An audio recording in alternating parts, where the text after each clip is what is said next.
if you want to have success in music, it's really about promotion. It's like this should be the main job, not the production. Like, or at least find a good balance between these two. But yeah, most musicians just neglect promotion or think it's just about posting a couple of times and all that stuff. But that's just not true. Like, it's a lot of work, and your promotion should be the main focus besides production.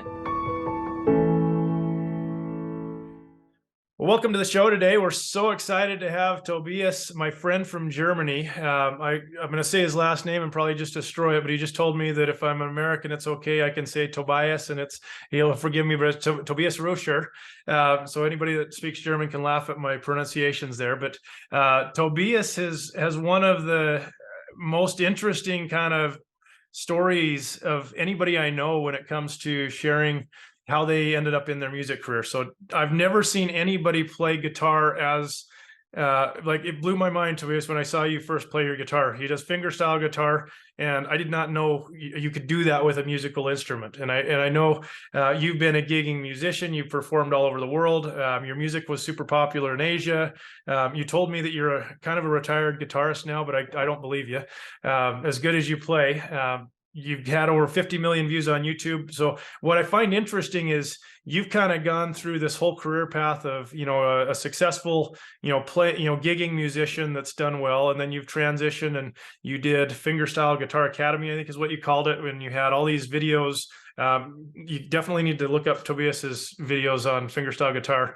And then you've kind of transitioned into this almost like the Yoda now that coaches people on YouTube, and you're doing coaching and have a fan base pro academy type of thing. So, I mean, and then I know you travel all over the world. So when I met Tobias, it was actually in Costa Rica on a mastermind trip. And this guy had come from Bali, and you just told me you'd been in South Africa. We were just talking about river rafting before this and about crocodiles. Not my kind of river rafting, but welcome to the show, Tobias. And Thank you so that might have much. been the most different introduction you've ever had from anybody trying to make up a bio for you, right? Absolutely, but yeah, you did an amazing job.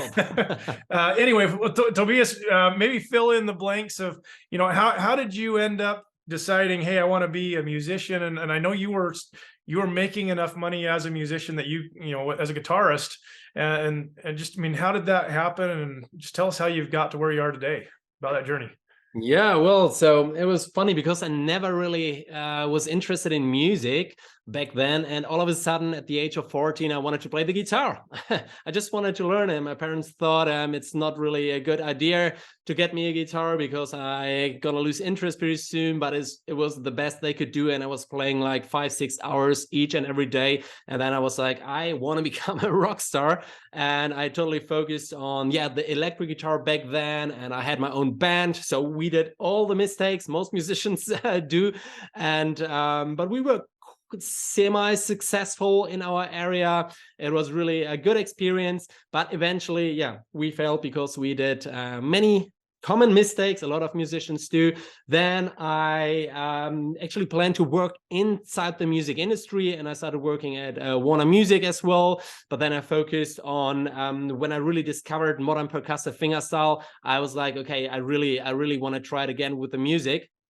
And I went all in and marketed my music on YouTube. I had great success with YouTube. So I reached a big fan base, which enabled me then really to, make a full-time living as a musician, as a solo independent musician who can't even sing. I mean, I just can play the guitar and I smack my guitar, but that's it. So I can't even sing, but still I was able to have a successful music career. And then more and more people wanted to learn how to play like this. And then I started my first own business, so to say, an online fingerstyle guitar academy. And then I even helped musicians to market themselves. So I built a new program, Fanbase Pro, which basically shares all the knowledge, all my learnings and all that stuff to help upcoming independent artists to really grow a fan base and monetize it as well, because I think we're just living in the best times ever. Like, it has never been easier to really grow a big fan base and make a living from your music. Like, I mean, 20 years ago, you had all these gatekeepers. You you didn't have all these tools and opportunities to reach people from around the world. So it's crazy times we're living in. So that's my story in a nutshell. That's awesome. So when you talk about you had success as a musician, I'm just curious, what, now that you've kind of been through multiple transitions and kind of you cycled or you reinvented yourself, it sounds like multiple times in the music industry, what do you define as success now looking back? Or did that change of what you thought was success to you over time? Yeah, of course, the definition of success is important, because in the beginning, I didn't even think about making an income with music. So in the beginning, it was just about like getting my music out there and heard, playing in front of people who come to listen to my music live and all that stuff, people who follow me and all that stuff. So this was my first definition of success, and that's totally fine. And later on, I was like, okay, it would be amazing if I don't have to work a 9-to-5 job, but it would be amazing if I can really live off my music. And this was then my second definition, which I reached as well. So it's basically just to make a living. So what you would normally do in a regular job, like, but just with your music. So that was my second definition of success. Got it. And I know you're doing a lot of coaching of people now, and you've helped with YouTube coaching as well. What are kind of the big mistakes or expectations, I guess, as these newer people are coming into the industry? Do they have these ideas in their head? Maybe, I mean, what's some of those big mistakes you see made? Yeah, I think definitely thinking that there are a lot of overnight success. So it's pretty much like the tip of the iceberg. So all the like well-known famous artists, you don't really know what they did before that. Oftentimes it involved like years of hustling and all that stuff, and then they pop up more or less, and they are famous, and everyone is like, okay, they just became famous overnight. So you do have to put in the work. It can take time, like until you really, as well, the algorithms pick up. It's like these the bamboo what is it called, the bamboo tree story. Like, it takes really long time until they really build the roots, but you don't see anything, and all of a sudden they start to grow really quickly, but you didn't see like how long it took until really the roots kind of developed. And that's the same thing. And one of the biggest mistakes I see all, like, again and again, is that so many musicians basically just they put the main focus on the production side of things. So they hide in the studio for a year, they invest 10,000 grand in a great production and all that stuff, and then they launch the new album, and usually nothing happens. They post a couple of times on Facebook, but of course nobody cares. And so to really understand that if you want to have success in music, it's really about promotion. It's like this should be the main job, not the production. Like, or at least find a good balance between these two. But yeah, most musicians just neglect promotion, or think it's just about like posting a couple of times and all that stuff. But that's just not true. Like, it's a lot of work, and your promotion should be the main focus, besides production. And my recommendation is don't even focus on producing an album and all that stuff. It's still a thing. I think it's kind of outdated. Like, it's so much better to launch single after single, because you always have these attention spikes. And with an album launch, you have one attention spike more or less, but then it fades off, and then you cannot really promote the other songs of the album because most people know it. So it's much smarter to do that. But still, so many upcoming musicians, they just hide away and invest everything in creating their first album, which I think is a big mistake. So go out as soon as possible, make yourself seen, even if it's not perfect. Release demo versions, release like, I don't know, record yourself when you just jam around or rehearse and all that stuff. Let people in your world and show yourself out there, and then you will have a lot of success later on when you really launch your music. Yeah, I think it's great advice. The more people I talk to that are in this industry, and it's not even just the music industry, but sharing those stories and sharing that journey as you evolve as a musician, or it's almost like you're a character, and people want to kind of come along and be part of that that evolution as your character goes through hard times. I mean, I think a lot of people sometimes are hesitant to share the mistakes or their shortcomings, Yeah, you know, the bumps and bruises. And I think if you listen to a lot of people that have, you know, achieved what we'll call success or famous, even when they've opened up and they've shared that hard thing they went through, is when their, you know, more fans really kind of bonded with them and felt like they were there part of the, you know, and they're more invested in the story and in the album if you spent time doing that album absolutely. even. Yeah, be vulnerable and really yeah, release, even like you said, or just share your vulnerable moments and all that stuff. That will, like, yeah, build a closer connection to your fans. So it's yeah, really important to create this Absolutely. bond. Then they will be super fans, diehard friends that will support you and will pretty much buy everything from you. And I think the more you're around these really high profile musicians, uh, you realize that they are just like we are. I mean, they eat the same way we eat. They go to the same Yeah. bathroom we go to. I mean, they're just normal people, just like you and me. I think there's, you know, there's definitely differences maybe in their work ethic, or maybe they've had a break or something. But in general, I think, I mean, you've been around several of them, I know, and they have a little bit of a, you know, they're pleasant to be around. People want to spend time around them, but most of the time it's because they're nice and they're just good people in general. And Absolutely. Yeah. it's very rare that I think you find somebody who, you know, call it a diva, or somebody that's unkind or, you know, not appreciative of others, that is going to last very long uh, Mm, mm. in that, in as a successful, we'll call it a successful high profile person, because nobody's going to want to be Absolutely. around them. Yeah. Especially if they're independent artists, you know, if you have a big label that kind of does everything for you and put you on this podest or however Yeah. you call it, then that's a different game. You might have a different behavior than when you really go through all this stuff, you know, yourself. Then you Yeah. have as well a much deeper bond with your fans, I would say. What, then you talked about these different definitions of success. And I mean, I think a lot of people think about high profile people, you know, that, oh, that's the success. I want to be famous or whatever, or I want to be motivated by money. The happiness factor, and I'd be curious your thoughts on this.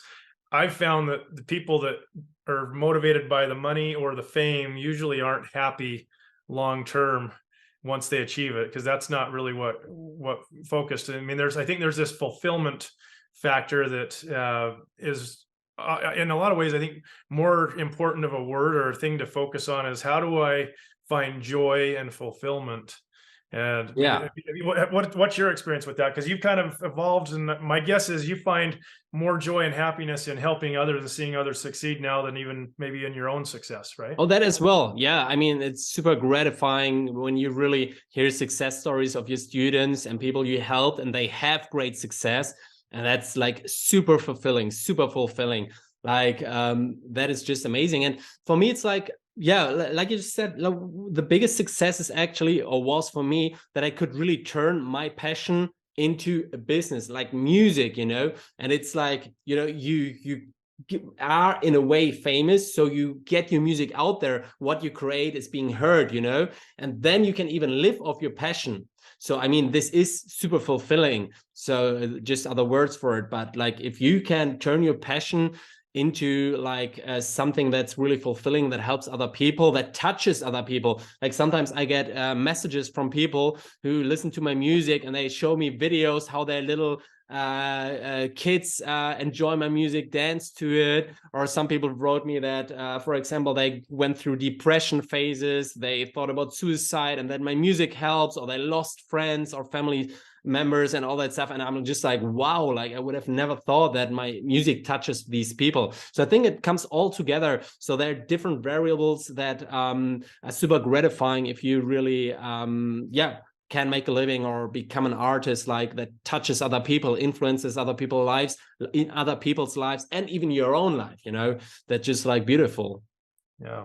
If you could rewind the clock back, say 15 or 20 years, you know, to the younger you, or let's say that you were in front of a school class of kids that are just getting ready to graduate and go into like the university or college, what advice would you give them as they're kind of moving into that stage of life? And you got that, maybe there's that one student in there that's thinking, man, I want to do music, but mom and dad say it's a bad idea.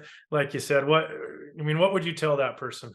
Oh, I would absolutely tell them to follow that dream. Seriously, it sounds cheesy, but it's like so important, especially if you're young. I mean, you can do so many mistakes. You can start working when you're 35 or whatsoever. Like if you're young, if you're in school or if you're studying, try everything out, but really do what you love. Like follow it, like it's cliche, but follow your passion. If your thing is music, go all in. Like I said before, like times have never been better. Just give it a shot and go all in. And I'm so convinced that if you really go all in and you really focus on a thing, you will achieve it. You will achieve it. I mean, getting a job is, you can all the time get a regular job, you know. It's like, and if you just think about the safety nets we have usually, especially if you're, I don't know, living in the US, Canada, or Europe, or whatsoever. I mean, you have your family, you have friends, you have probably a social system, especially in Germany. It's like you can as many times as you want. Like the government got you, you know, there's not much you can do wrong. So give it a shot and really try to do what you want to do. And even if it doesn't work out after 1 or 2 years, then just pivot and do something different. But oh man, I would definitely motivate people to really do what they are burning for, what they're passionate about. That's, I think, so important in life. There are so many people who have regular jobs or hate their jobs, they hate Mondays and all that stuff. And I think it's just not worth it. Like, this life is too special. Like, go for what you dream of. Right. I read a quote, or I heard it the other day. It said that most people die when they're 22 years old. We just don't bury them. We just don't bury them until they're like 60 or 70 years old. I think that happens to so many people, where they, you know, maybe they do go to school, or those first 3 or 4 years after you know, the world's at your fingertips. But you know, you get in that corporate job and you hate it, like you talk about. And I think it's really sad to see how some people do feel stuck. You know, I got to wait for that pension, or I just, you know, they convince themselves all the reasons they can't do the thing. My background experience, I come from the bank. I spent 12 years in the banking industry, right? And so I became very familiar. I loved my time there. I became very familiar with spreadsheets and numbers. And so I think, to add on to the advice, if I was in a classroom with you giving the advice, I would also tell people, you know, don't be afraid to mess up and screw up and go for it, but don't underestimate the value of having a little bit of money, or enough money to fund and speed the ability that you have to do that other thing. Because if I wanted to learn how to play fingerstyle guitar, you know, if I just decide, hey, that's what I want to do, it might take me 10 years or more to do it. And I may not be able to feed my family with it. So I think there's that balance that, as musicians, you have to be reasonable as well, and not just have some dream, and, you know, because the dream doesn't feed you all the time. So you have to, I think, finding that balance actually is important. I don't know if you knew this. I dropped out of the music program at the university after 2 days. Did I ever tell you that story? No, I never heard it. And it was the best thing I ever did.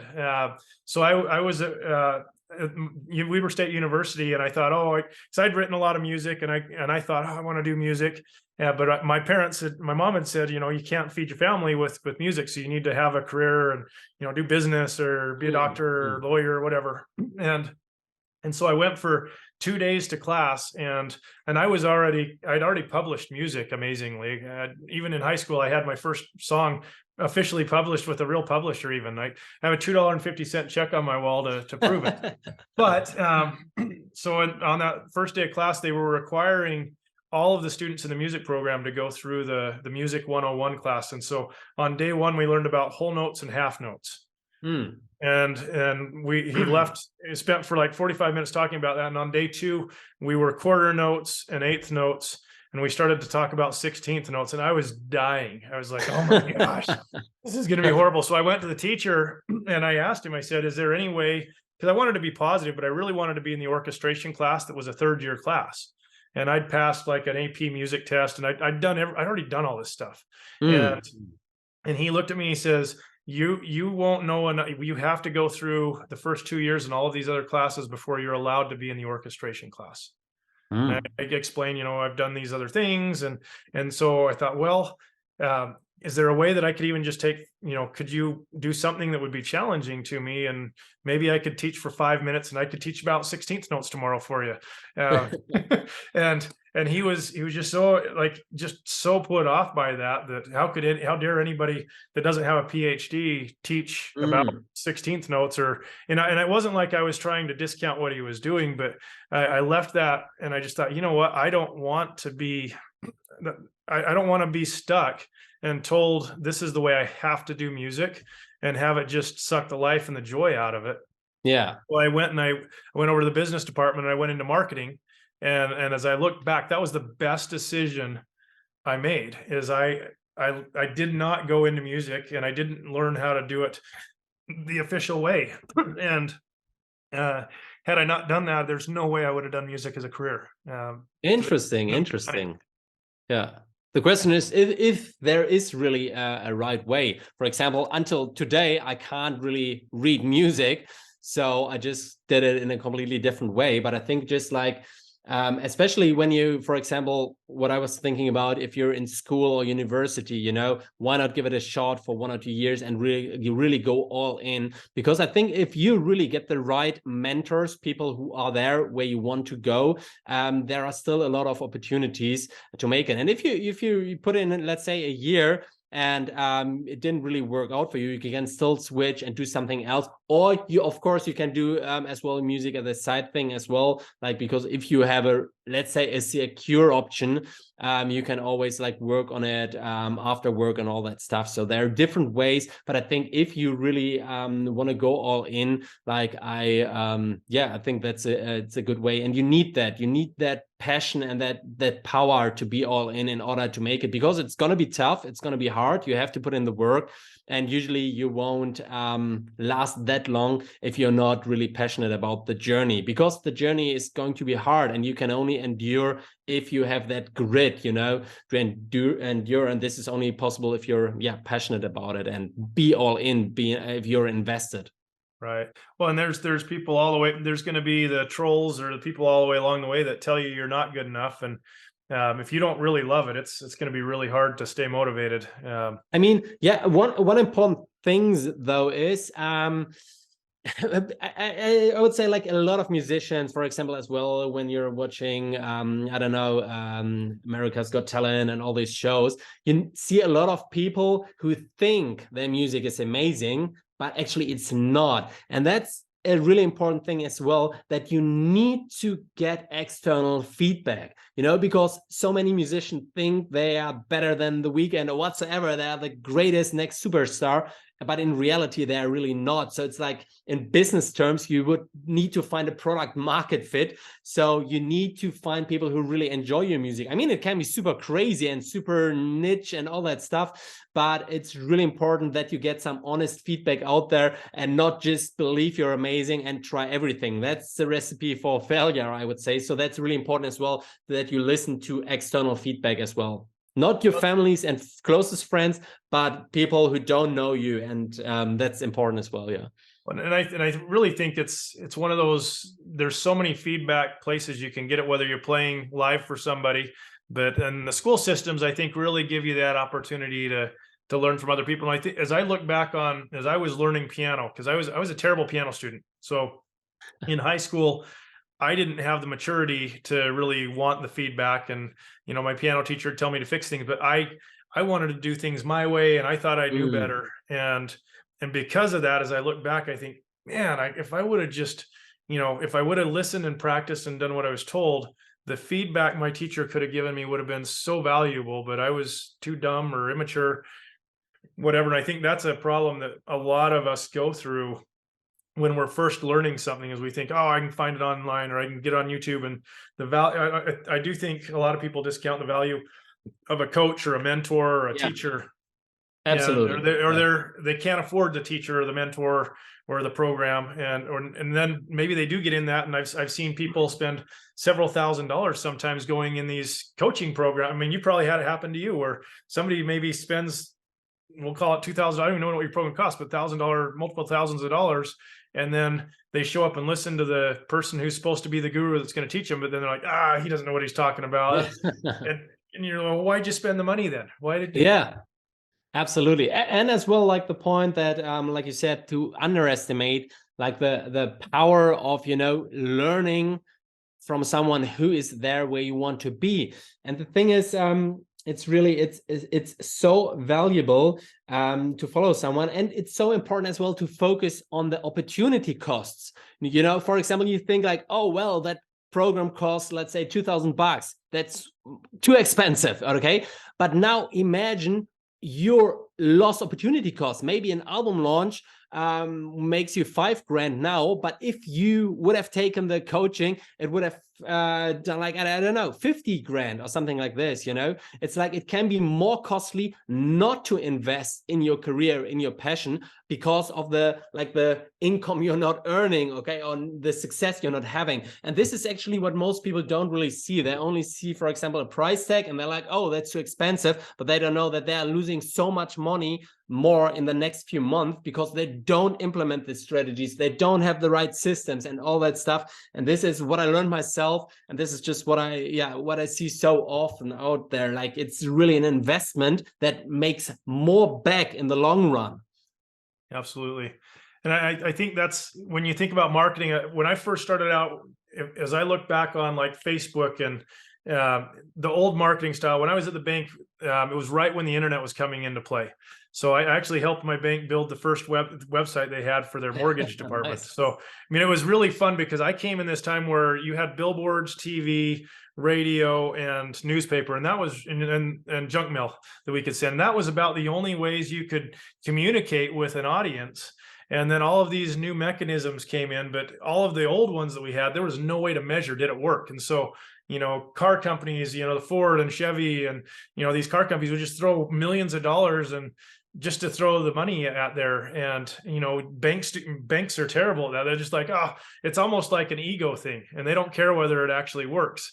And then as we've moved into this model, there's, Facebook and YouTube and Pinterest and all these things that you can now track, and you can hold Google responsible.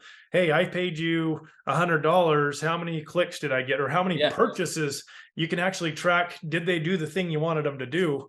And I think that's been a game changer for just the marketing in general. Of if I'm going to invest, and the same thing was with the course. If I invest in having you teach me how to do YouTube videos, well, what's the result that I should expect if I actually listen and do the thing? Because a lot of times people invest and then they don't actually do the thing. It's hard to get. I've actually heard some stats that only, people invest in like a training course, and only like 20% of the people who even watch the videos that they paid for. 15 to 25%. That's true. And this is just amazing. And this, I think, like a lot of people know that they should act, and then they feel satisfied by acting, aka buying, and that's it, and they're like, oh, I did it, yeah, I bought in. But that's just where it all starts, and that's really sad. And this is why I focus more on coaching as well, because what I really notice is that people need to really the kick in the butt to really do this stuff and implement it, because even from just watching the lessons, it doesn't make sense. It's not entertainment. You really need to implement all this stuff. So this is super, super important. But it's, I don't know. I think, what I usually say is the biggest dream and business killer is not the strategies you don't have and all that stuff. It's actually yourself, because you are not doing the next step. And so it all starts with you. And this is actually the biggest business killer we don't even see, because we always think, oh, I need these strategies and how to run Facebook ads and all that. But this is in a way easy, you just have to do this and that. But to get you to really do this and this, or this and that, that's the most difficult part. And it's really crazy. And the stats and the numbers speak for themselves. As I swear everybody's doing courses these days, and I don't have any courses that I've done yet. I mean, someday maybe I will, but I found it interesting when somebody explained it. Says there's the do-it-yourself model, and you can go figure it out. And I even put some of these education programs, you pay your $1,000 or $200, whatever it is, and you get a whole bunch of videos, and you have to do it and figure it out yourself, right? And then you have this next model. It's the done with you, and I really think the success rate on the change that person's looking, or the education to actually implement it, like what you're saying, is helping that person. I'll do it with you, I'll hold your hand, but you still got to do it. I'm not doing it for you, it's doing it with you. And I think that model for a lot of people is what it's the most affordable, best investment if you can just look at it as an investment. And then I think you've got the third model, which is the done for you. And honestly, I feel like if you're trying to learn the new thing, what I've seen is there's people that just don't believe that they can do it themselves. Yeah. And they're like, oh, I'm no good at computers, or I can't do Facebook ads, or whatever. I can't play, the music that way. They just want to like somehow buy the thing and like pretend like they're good enough. And I've seen a lot of the done for you models that actually aren't as successful as the done with you, because that person never really gets to be an expert or learn the thing well enough. And I think there's value in learning to do it good enough so that you can, even if you hire it out to somebody down the road, having knowledge about what you've invested in makes the person that's going to do it for you so much more effective, because then you can more effectively communicate with them, right? Absolutely. And this is what I noticed myself as well. And I'm a big fan of really knowing what's going on, which doesn't mean micromanagement. But for example, I was working with an advertiser and I totally trust her. And then I noticed that she didn't implement a conversion API, which came out, like it was a change inside Facebook and all that stuff. And we were running ads and the performance dropped and all that. But I was totally trusting her because she was the expert. And then I was like, after a while, I just watched a couple of training videos myself. And I was like, hey, wait, we didn't even connect the server. I was like, that's so simple, but she didn't do it. And I was like, oh my gosh, like I really need to know what's going on in my business. And so it's super, super valuable to know what's going on and to have an understanding as well. If you outsource, if you hire people to help you, or people who you work with, you should be able to understand what's going on. Otherwise, like it's like flying blind. Well, it's an investment, but I think there's a key thing to investing in anything, whether it's your money in a stock market. There's investing responsibly, and if you don't know enough about what your investment's doing, then you probably shouldn't be spending the money on it, unless you just like seeing your money go away, right? Absolutely, yeah. Anyway, well, gosh, well, last question I have for you. So, what's the best advice? As you look back, what's the best advice you've ever been given? What's the best advice I've ever been given? I would start with something I learned myself, because for example, when Facebook advertising started and all that stuff, I was always pretty skeptical. I saw ads about people wanting to show me how to run Facebook ads, and I thought it's kind of scammy, and I was like, no, I don't believe them. They run ads, I don't trust them, and all that stuff. And then I jumped on the Facebook ads wagon, like way too late. And it was so extremely profitable and successful. And I was like, man, why were you so skeptical? You thought everyone just wants to get your money and scam you. And just because of that, I lost so much money. Believe me, if I would have started Facebook ads when they came out, because they were even performing like crazy, I would have made so much freaking money, and I could have grown my fan base like it could scale it like to the sky. I don't know, but I was too skeptical. I was like, no, it's just like all online marketers, all scammers. I don't believe them. I don't buy it. I don't invest in them and all that stuff. And this, like looking back right now, this was really one of my biggest learnings and mistakes. And I was so happy to finally got a coach. I paid like my first coach for $2.5 grand, which was a lot of money back then for me. And I was like, oh my God, but this was so helpful. Like he showed me exactly how to do, how to run my business, how to set it all up, how to get more leads, so more fans and all that stuff. And it was so worth it. So yeah, it's really be open, especially if you're starting out, there's so much knowledge you don't have, and there are people in business like for 10 years and they did so many mistakes and they know what works and what doesn't work. They have connections and all that stuff. So it's really a shortcut, find somebody who's there where you want to be, pay that person to help you, and this is really the fastest way to have success nowadays. Like, you can of course try to do it yourself, but I just see it, like I have so many applicants for my Fanbase Pro program as well, and they are like, they're like just like noodling around for like years, they don't really have progress and all that stuff. I don't know, they're desperate and all that stuff. So it's like just crazy. Like, if you want to do it, learn how to do it properly, and then you will get results. Of course, you can try to do it yourself, but then you need to be extremely motivated. You will fail a lot of times, but it's still possible. You have to do all the mistakes yourself and go through it. Still, for me, I think it's smarter to really learn from mistakes other people have done for you instead of doing them yourself, because making mistakes costs a lot of money and time as well. And this was one of my personal mistakes, let's say, and this would be the advice for my younger self, to just buy a proper coaching program, and really my business, my music business and my businesses would have been much more successful way earlier. If you would have done that sooner, you'd have a beach in the background behind you, right? Yeah, right. On this call. Well, Tobias, it's been super fun chatting with you. I think it's been some really great advice. I hope people really have enjoyed this, but I know I've learned a ton from it. So I appreciate your time today. And if people want to try and learn a little bit more about your fan base stuff or the coaching or any of the other things you've done, your videos for sure, they got to go check out your fingerstyle videos. It will blow your mind what this guy does with his. It's awesome. But where should they go to learn more about you?